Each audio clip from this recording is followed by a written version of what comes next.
Hello guys, welcome back to my channel. అందరూ ఎలా ఉన్నారు? బాగున్నారా? నేను కూడా చాలా చాలా బాగున్నానండి.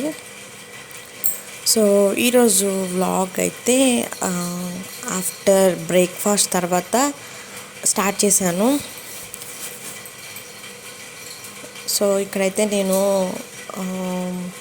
తోటకూర ఎగ్ ఫ్రై చేద్దామని అనుకుంటున్నాను. సో నా స్టైల్లో నేను ఎట్లా చేస్తాననేది ఈ వీడియోలో మీతో షేర్ చేస్తాను. ఇఫ్ ఇన్ కేస్ మీకు తెలుసుంది, బోర్ కొట్టుంది అంటే కనుక స్కిప్ చేసేయచ్చు. అదర్వైజ్ తోటకూర ఎగ్గా ఎలాగబ్బా అని అనుకున్న వాళ్ళైతే డెఫినెట్గా వాచ్ చేయండి.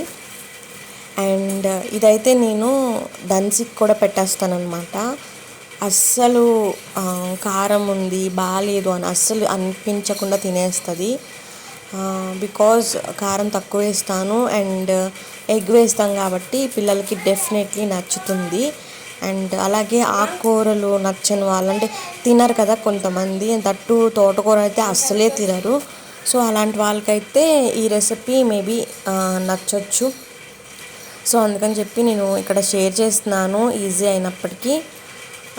సో ఫస్ట్ అయితే చాప్ చేసుకుంటున్నాను. ఫస్ట్ అయితే ఆకుకూర ఉంటుంది కదండి, అదన్నీ నార్మల్గా పంప్ కింద వాష్ చేసేయండి నీట్గా. దెన్ మళ్ళీ ఇంకొక దాంట్లో వాటర్ వేసుకొని ఆకుకూర కట్ చేసింది దాంట్లో వేయండి.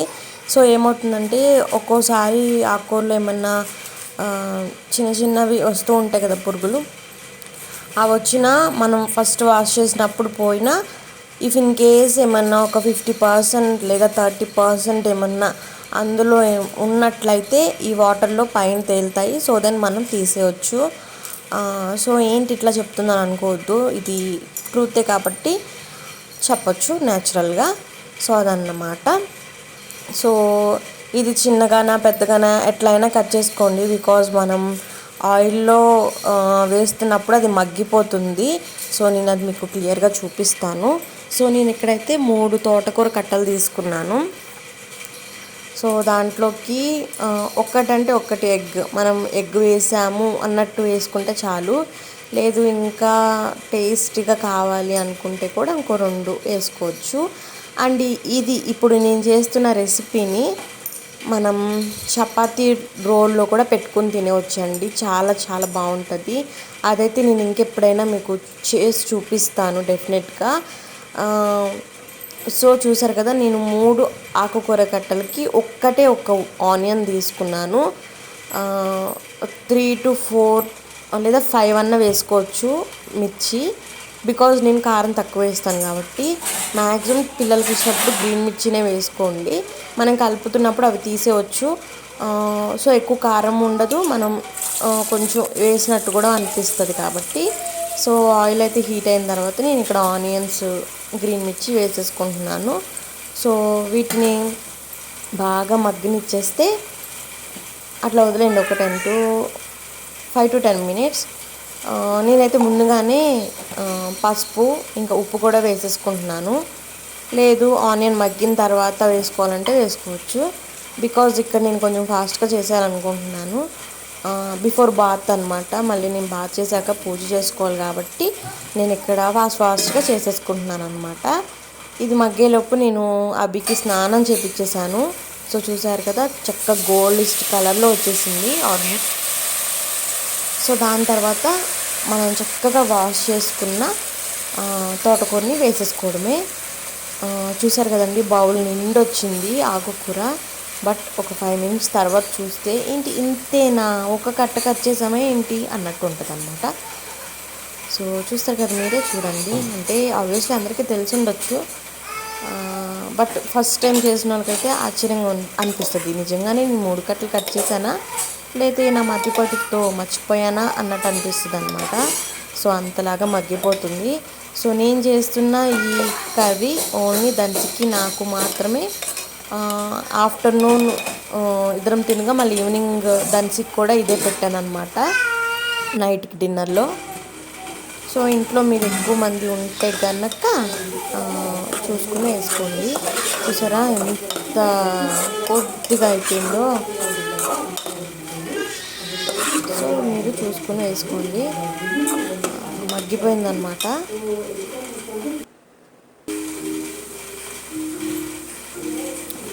ఆయిల్ అనేది బాగా పైకి వచ్చిన తర్వాత కారం వేసుకోండి.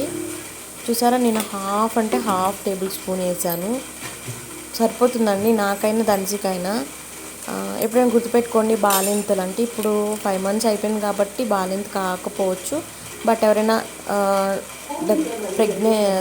డెలివరీకి దగ్గరలో ఉన్న వాళ్ళు, డెలివరీ అయిన వాళ్ళు కారం తగ్గించి తింటే మంచిది. అండ్ తోటకూర ఫ్రై కూడా మనం పచ్చిని చేసే దాంట్లో ఒక రెసిపీనే కాబట్టి డెఫినెట్గా మీరు కూడా తినచ్చు. సో చూసారు కదండి, కారం వేసిన తర్వాత ఒక ఎగ్ వేసాను. లేదు ఇంకా ఎక్కువ కావాలంటే ఇంకొక ఎగ్ కూడా వేసుకోవచ్చు 3 కట్టలకి. బట్ నాకు ఒక ఎగ్ సరిపోతుంది అన్నట్టు అనిపించింది, మరీ తోటకూర కనబడకుండా ఎందుకన్నట్టు వేసాను. సో అంతే, కొంచెం ఆయిల్ పైకి రాగానే స్టవ్ ఆఫ్ చేసేయండి. నా కర్రీ అయితే రెడీ అయిపోయింది. సో ఇప్పుడైతే 12:30 అట్లా అవుతుందండి, నేను ఇంకా బాగా చేయలేదు. ఫస్ట్ అయితే దంచికి పెట్టేసేసి నేను వెళ్తున్నాను అనమాట, వచ్చేలోపు తినేస్తుంది.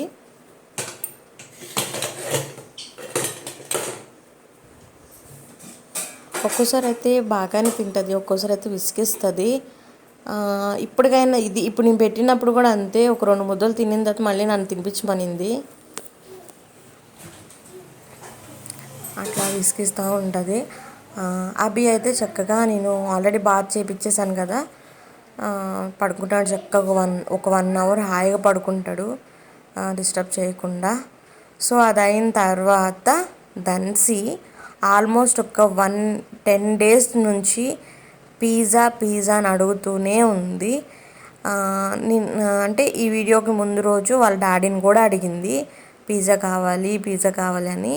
సో ఫైనల్లీ వాళ్ళ డాడీ చెప్పారు ఆన్లైన్లో బుక్ చేసుకో అని. సో అక్కడ పర్మిషన్ వచ్చాక నేను ఇక్కడ బుక్ చేశాను అన్నమాట. సో దంచి ఆనందానికి అబ్బా అదే లేదు, ఎంత ఖుషి అయిపోయిందంటే, మరి ఎప్పుడు ఇంత ఫేవరెట్ అయిందో తెలియదు కానీ అభి బొజ్జులో ఉన్నప్పుడైతే నేను 1.5 months పిజ్జా తినే బతుకుంటానేమో అనిపిస్తుంది, అంతలాగా తిన్నాను. బట్ ప్రెగ్నెన్సీ లేడీస్ ఎవరైనా ఉంటే మైదా అస్సలు ఎక్కువ తినొద్దు. బట్ అప్పుడు క్రేవింగ్స్ అలా ఉండేవి. ఇప్పుడు అనిపిస్తుంది అయ్యో నేను ఎందుకు అంతలాగా తిన్నానా అని. బట్ అప్పటి క్రేవింగ్స్ అలా ఉండేవి, నాకు పిజ్జానే తినాలనిపించేది ఎందుకో తెలీదు. సో ఇక్కడ చూసారా, మేము ఇంకా ఎంజాయ్ చేసేస్తాం పిజ్జా, ఇంకా ఈవినింగ్ వెళ్ళిపోతాం. సో దంచి పిజ్జా ఒక 2-2:30 అట్లాగా తినిందనమాట. ఇంకా 3:30కి ఇద్దరు ఒక న్యాప్ వేశారు. ఈ న్యాప్ వేసే టైంలో నేను గబగబా ఇల్లు సర్దేసుకుంటున్నాను, బికాజ్ మళ్ళీ లెగిసాక ఇబ్బంది అవుతుంది నాకు. దంచి ఏమో తిరుగుతూనే ఉంటుంది, వాడేమో ఏడుస్తాడు. సో మళ్ళీ వర్క్ చేసుకోవడానికి కుదరదు కదా, అందుకని చెప్పేసి నేను ఇంకా గబగబా ఇల్లు చూసారా, ఇల్లు అయితే ఎట్లా ఉందో. ఈరోజు అంటే ఆ వీడియో తీసే టైంకి నేను మీద vlog I think clothing haul చేశానమాట. ఈ వీడియోకి మీరు ముందే చూసి ఉండొచ్చు, ఇఫ్ ఇన్ కేస్ చూడకపోతే డెఫినెట్గా చూడండి. 350లో కుర్తీ అండ్ ప్లాజో సెట్స్ అనమాట. సో ఇలా వీడియో తీసినప్పుడు నేను పొమోగ్రానైట్ చూసారు కదా, అలా పొమోగ్రానైట్ దంచికి వేసిస్తాను, తింటుంది. లేదు అంటే ఇగో ఇలాగ ఇల్లంతా బొమ్మలు చల్లా చెదురు చేసేస్తుంది. ఇంకా వచ్చాక నాకు ఫుల్ వర్క్ ఉంటుంది. ఈ మధ్యన అయితే అభిని నేను ఇలా కింద బొంత వేసేస్తున్నాను. వాకర్ అయితే చాలా తక్కువ, డేలో 1 or 2 times ఏమో యూజ్ చేస్తున్నాను. మళ్ళీ ఆ వాకర్తో నాకు పని వాడు కూర్చున్నాక వస్తుంది అనమాట. అప్పటిదాకైతే నేను దాన్ని పక్కన పెట్టాను, బికాజ్ వాడు టర్న్ తిరగట్లేదండి. 6 months కంప్లీట్ అవ్వొస్తుంది, స్టిల్ ఇంకా వాడు టర్న్ తిరగడానికి ట్రై చేయట్లేదు. ఇంకా నేనే కాదని చెప్పేసి ఒక్కోసారి టర్న్ తిరిగి పడుకోబెడుతున్నా, వాడేమన్నా అలవాటు పడతాడు అన్నట్టు. సో వాకర్లో వేస్తే ఇది ఒక మైనస్. బట్ ఓకే, అప్పుడప్పుడు మనం టర్న్ తిప్పుకుంటే వాళ్ళకి అలవాటు అవుతుంది. బట్ నాకు అంత తెలియక వాడు అవుతాడు అన్నట్టు 6 months కంప్లీట్ అయింది కానీ వాడు ఇంకా టర్న్ తిరగలేదు. సో అదన్నమాట. సో చూసారా, ఇలా ఎప్పుడైనా ఈవినింగ్ కానీ ఎప్పుడైనా వేస్తున్నాను, రెగ్యులర్గా అయితే అస్సలు వేయట్లేదు వాకర్లో వాడిని. మ్యాక్సిమం మంచం మీద లేదా కింద కానీ పడుకోబెడుతున్నాను అనమాట. సో ఇంకా ఈవినింగ్ అయితే 6 అవుతుంది, 6 అయినా కూడా ఇంకా ఎండగానే ఉంది చూసారా. ఇప్పుడైతే నేను ధన్సి వాళ్ళ ధన్సి కిందకి వెళ్ళినట్టుంది. సో నేనైతే ఇక్కడ మొక్కలకి నో ధన్సి ఇంకా పడుకునే ఉంది, లెగవలేదు. సో నేనైతే ఇక్కడ మొక్కలకి నీళ్ళు పోస్తున్నాను అనమాట. వర్షం వస్తుంటే పోయాల్సిన అవసరం లేదు, బికాజ్ మాకు జల్లు పడుతుంది కాబట్టి వాటికి వాటర్ సరిపోతున్నాయి. లేదు ఎండ వస్తుంటే మాత్రం డెఫినెట్గా ఈవినింగ్ అలాగా కాసేపు కూర్చుంటాను దాని దగ్గర. అట్లీస్ట్ ఒక 10 to 15 minutes అయినా నేను అక్కడ కూర్చుని టైం స్పెండ్ చేస్తానన్నమాట. బికాజ్ వాటర్ వేయగానే వచ్చే స్మెల్ అయితే నాకు చాలా చాలా ఇష్టం, చాలా బాగా నచ్చుతుంది. సో కొత్తిమీరకి వాటరు ఇలా డైరెక్ట్గా పోయకూడదు, మధ్యలో ఒక స్పేస్ అనేది వచ్చేస్తుంది. స్టార్టింగ్లో నేను ఒకసారి అట్లా పోయడం వల్ల అలా స్పేస్ అట్లానే ఉండిపోయింది. అందుకని నేను ఇలా జల్లుతూ ఉంటానన్నమాట. సో వాటర్ పోసినప్పుడల్లా చూసారు కదా, నేను కొత్తిమీర ఒక పుదీనా డెఫినెట్గా తింటానన్నమాట. సో అలాగా మొక్కలకి నీళ్ళు పోస్తాను, మిగిలినవన్నీ ఇంకా కింద పోసేస్తాను. ఎందుకంటే మనం పోసినప్పుడు మట్టి కింద జల్లుతూ ఉంటుంది కాబట్టి. అండ్ ఇంకా ఇది వచ్చేసి ఈవినింగ్ అయిపోయింది, ఆల్మోస్ట్ 7 o'clock అట్లా అవుతుంది. ఇంకా ఇక్కడైతే నేను చికెన్ అండ్ దోసకాయ చేద్దామని అనుకుంటున్నాను.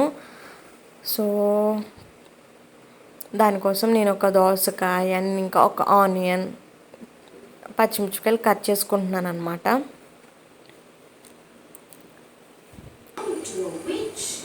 సో కట్ చేసేసుకున్నాను, కర్రీ అయితే స్టార్ట్ చేస్తున్నాను. అన్నీ రెడీగా ఉంటే ఒక 1/2 hourలో అయిపోతుంది. ఇది ఆనియన్స్ వేసిన తర్వాత మళ్ళీ నేను అభికి స్నానం చేపిస్తానమాట. ఆనియన్స్ మగ్గేలోపు అభికి స్నానం అయిపోద్ది. సో నేనైతే ఇప్పుడు దోసకాయ చికెన్ చేద్దామని అనుకుంటున్నాను. సో అవేమితే ఏం చూపించట్లేదు, నెక్స్ట్ ఎప్పుడైనా చూపిస్తాను. So yesterday clothing hall video చేశాను కదా, ఎంతమంది చూశారు, ఇంకా చూడని వాళ్ళు ఎవరైనా ఉంటే ఒకసారి చూడండి, డెఫినెట్గా మీకు ఆ వీడియో నచ్చుతుంది. సో డార్క్గా ఉంది కదా, లైట్ ఎందుకు వెళ్ళదంటే అది సౌండ్ వస్తుంది, వేస్తే అది సౌండ్ వస్తుంది, అందుకని చెప్పి వేయలేదు. సో ఇక్కడ కనుక మీరు చూస్తే నేను కర్రీ చేస్తున్నాను.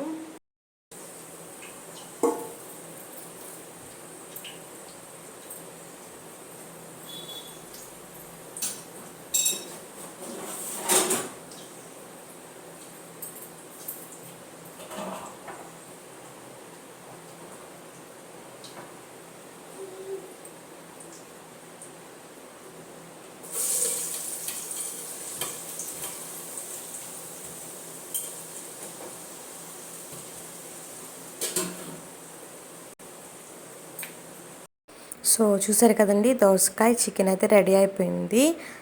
సో నాన్ వెజ్లో అయితే ఎక్కువ కొత్తిమీర వేసుకుంటే మంచి ఫ్లేవర్ వస్తుంది. సో ఈ మధ్య నేను కొత్తిమీర అయితే వస్తుంది కదా మన ఇంట్లో, అందుకని ఎక్కువ కొత్తిమీర వేసి చేసుకుంటున్నాను. కర్రీ అయితే పర్ఫెక్ట్గా వచ్చింది. సో దీంట్లోకి ఇది మన రైస్లోకి ఆర్ చపాతీలోకి కూడా మనం ఈ కర్రీ ఉంచేసుకోవచ్చు అన్నమాట. అండ్ ఇంకా నెక్స్ట్ అయితే నైట్ అయిపోయింది కదా, ధన్సి అయితే సూపర్ మ్యాన్ ఆట ఆడుతుంది. సో చూస్తే కనుక. సో అంతే ఫ్రెండ్స్, ఈ వ్లాగ్ అయితే ఇక్కడితో ఎండ్ చేస్తున్నాను. ఐ హోప్ వ్లాగ్ ఎంజాయ్ చేశారు అనుకుంటున్నాను. నచ్చితే ఫ్రెండ్స్ ప్లీజ్ ఒక చిన్న లైక్ చేయండి. అండ్ కొత్తగా చూసిన వాళ్ళైతే సబ్స్క్రైబ్ చేసుకుని ఆల్ నోటిఫికేషన్ బెల్ అనేది క్లిక్ చేస్తే నేను ఎప్పుడు ఏ వీడియో పెడితే మీకు నోటిఫికేషన్ వస్తుంది. సో దెన్ మీరు హ్యాపీగా వాచ్ చేయొచ్చు. సో రేపటి ఇంకా మంచి వ్లాగ్ ఆర్ మంచి కంటెంట్తో మళ్ళీ కలుద్దాం. అంటే then keep watching and keep smiling. Take care, bye.